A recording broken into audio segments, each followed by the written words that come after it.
Hello dear students, welcome to my YouTube channel. तो क्या हाल है सभी का। जैसे कि आप सभी ने थंबनेल पर देख लिया होगा कि आज हम किस वीडियो के बारे में डिस्कस करने जा रहे हैं। चलिए वीडियो को शुरू करते हैं और क्वेश्चनों का सॉल्यूशन करते हैं।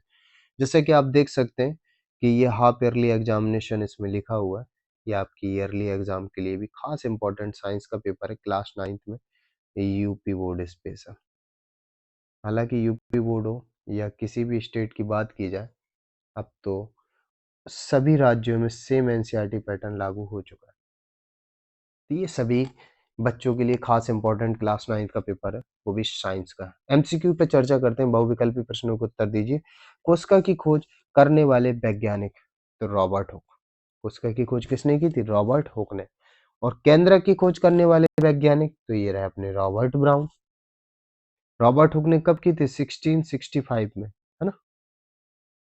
सामान्य मनुष्य में गुणसूत्रों की संख्या होती है 46, जिसमें 44 तो सिमिलर होते हैं बोथ में, लेकिन 2 डिफरेंट होते हैं जो कि मेल और फीमेल का डिसीजन करते हैं। प्लाज्मा झिल्ली होती है, ठीक है। आगे बढ़ते हैं। तो प्लाज्मा झिल्ली क्या क्या ऑप्शन दे रहा है? कठोर, सख्त, लचीली, मोटी। तो प्लाज्मा झिल्ली जो होती है हमारी, वो किस तरीके की होती है? तो मोटी होती है। कैसी होती है? मोटी होती है। क्योंकि जो हमारी कोशिका होती है, कोशिका का एक सेफ्टी पार्ट होता है, वो प्लाज्मा झिल्ली होती है, ठीक है। कठोर जो होती है कोशिका भित्ति होती है, सख्त होती है। और इसका जो प्लाज्मा झिल्ली, हाँ, तो प्लाज्मा झिल्ली हमारी लचीली हो जाएगी, सॉरी। प्लाज्मा झिल्ली हमारी क्या होती है? लचीली होती है। तो इसका करेक्ट आंसर क्या हो जाएगा? लचीली। क्लोरोप्लास्ट यानी कि हरित लवक, इसका रंग जो होता है वो हरा होता है, ठीक है। किस कोशिकांग की कोशिका झिल्ली नहीं होती? चलिए आगे बढ़ते हैं। कह रहे किस कोशिकांग की कोशिका झिल्ली नहीं होती? राइबोसोम, गोल्गी काय, क्लोरोप्लास्ट और नाभिक। तो जितने भी कोशिका के भाग होते हैं लगभग सभी में एक कोशिका झिल्ली होती है। ये राइबोसोम हो गया, है ना। ये गोल्गी काय हो गया। नाभिक की भी होती है खुद के, क्लोरोप्लास्ट की भी। तो कोशिका झिल्ली जो क्लोरोप्लास्ट होता है हमारे पौधों में पाया जाता है, इनमें कोशिका भित्ति होती है, तो कोशिका झिल्ली नहीं होती। तो इसका करेक्ट आंसर हो जाएगा क्लोरोप्लास्ट। इसके बाद अनुवांशिक गुणों के वाहक, तो गुणसूत्र होते हैं। कोशिका का बिजली घर किसको कहते हैं? माइटोकॉन्ड्रिया को। अंतराणुक सबसे अधिक प्रबल है, ठीक है। जो फोर्स पाया जाता है बीच में प्रबल, वो ठोसों में पाया जाता है। ठोसों के बीच में एक प्रबल आकर्षण बल पाया जाता है, इसलिए इतने मजबूत होते हैं। विसरण की अधिकतम दर, विसरण क्या कहलाता है? दो द्रवों का स्वतः मिलना। तो सबसे तेजी से कौन मिलेंगे? गैस मिलेंगी सबसे तेजी से।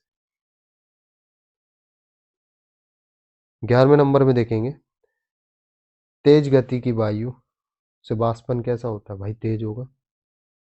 जब वायु तेज चलेगी तो वाष्पन भी क्या होगा? तेज होगा। इसके बाद वायु का विलायक, विलायक क्या होता है? एक जो हमारा विलयन होता है ना, विलयन 2 पार्ट से मिलकर बना होता है। किस किस से? एक होता है विलायक और एक होता है विलेय। विलायक जो ज्यादा मात्रा में होता है, तो वायु में सबसे ज्यादा 78% मात्रा में नाइट्रोजन पाया जाता है। तो वायु का जो विलायक होगा वो हो जाएगा नाइट्रोजन, ठीक है। इसके बाद माइटोकॉन्ड्रिया का संबंध है किससे? श्वसन से। इससे श्वसन से है। इसके बाद हम आगे बढ़ते हैं। तो कह रहा बल, द्रव्यमान और त्वरण में संबंध है। तो ए नंबर हो जाएगा। एफ बराबर, एम में थोड़ा सा धुंधला है लेकिन एफ बराबर एम में हो जाएगा। किसी पिंड का जड़त्व उसकी चाल बढ़ता है, उसकी चाल कम करता है ना। उसकी गति अवस्था में परिवर्तन को प्रतिरोधित करता है। हाँ, तो जड़त्व क्या होता है? अपनी अवस्था परिवर्तन का विरोध करता है, यानी कि प्रतिरोधित करता है। तो इसका सी करेक्ट हो जाएगा। 16वें नंबर में, यदि दो पिंड के बीच की दूरी दुगनी कर दी जाए तो उनके बीच लगने वाला गुरुत्वाकर्षण बल होगा दुगना, आधा रह जाएगा एक चौथाई। देखो अब बराबर होता है जी m1 m2 बटे आर स्क्वायर। जब डिस्टेंस को दुगना कर दिया जाएगा 2r की पावर 2 हो जाएगा तो कितना बटे बटे में कितना हो जाएगा 4r स्क्वायर, कितना हो जाएगा एक चौथाई रह जाएगा। इसके बाद कह रहा है 17वां नंबर, उत्प्लावन बल निर्भर करता है वस्तु के आयतन पर, वस्तु के घनत्व पर, द्रव के घनत्व पर, इन सभी पर निर्भर करेगा। घनत्व का SI मात्रक D बराबर होता है m बटे v, यानी कि किलोग्राम प्रति मीटर क्यूब। सही हो जाएगा बी नंबर। इसके बाद कह रहा पृथ्वी के ऊपर आकाश के स्थित रहने का कारण गुरुत्व। ठीक है, गुरुत्वीय त्वरण का मान ध्रुवों पर न्यूनतम होता है। ठीक है, इसके बाद ये रहा प्रश्न। ठीक है ना, 2H H2 में अंतर, 2H परमाणु H2 गैस है, द्रव्यमान संरक्षण का नियम, द्रव्यमान गुना उत्पन्न किया जा सकता है ना नष्ट किया जा सकता है, रासायनिक अभिक्रिया में द्रव्यमान संरक्षित रहता है, अमोनियम क्लोराइड का जो फॉर्मूला होता है NH4Cl होता है, विलयन क्या होता है, विलय और विलायक का योग होता है। इसके बाद स्थिर अनुपात का नियम, किसी भी रासायनिक अभिक्रिया में जब यौगिक का निर्माण होता है तो जो तत्व संयोग करते हैं वो निश्चित अनुपात में करते हैं, स्थिर अनुपात का नियम है।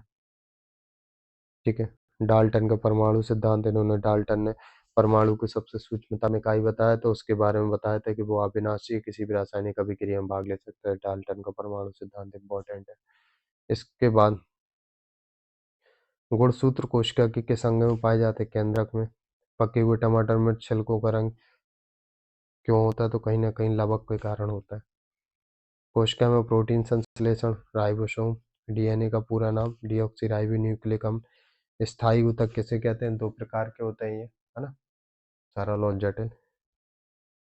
जटिल जाइलम फ्लोएम होते हैं, सरल आपके वही होते हैं कोलेंकाइमा, स्क्लेरेंकाइमा, पैरेंकाइमा, है ना। हृदय पेशी को सामान्य अवस्था में थकान नहीं होती क्योंकि अनैच्छिक होती है, लाइफ टाइम चलती रहती है और हृदय पेशियों से मिलकर बनी होती है। राइबोसोम का प्रमुख कार्य क्या, प्रोटीन संश्लेषण। न्यूक्लिक अम्ल कहाँ पाए जाते हैं, ठीक है ना, ये बॉडी के कोशिका में पाया जाता है। तंत्रिका कोशिका का चित्र इस तरीके का, है ना, समथिंग इस तरीके का रहता है। इसके चित्र के बारे में बोल रहा था। गुरुत्वीय त्वरण की परिभाषा, ठीक है, आर्किमिडीज का सिद्धांत, न्यूटन का गति विषय प्रथम नियम, कैपिटल जी स्मॉल जी में संबंध, ये सवाल, ये भी सवाल, न्यूटन का गुरुत्वाकर्षण का सार्वत्रिक नियम। ठीक है, तो ये खास इंपॉर्टेंट पेपर आप सभी के लिए। तो उम्मीद करता हूँ कि इस पेपर को अच्छे से आप सभी पढ़ लीजिए, आपके एग्जाम के लिए काफ़ी इंपॉर्टेंट महत्वपूर्ण क्वेश्चन है इसमें। मिलते हैं नेक्स्ट वीडियो में, तब तक के लिए सभी बच्चों को बाय बाय।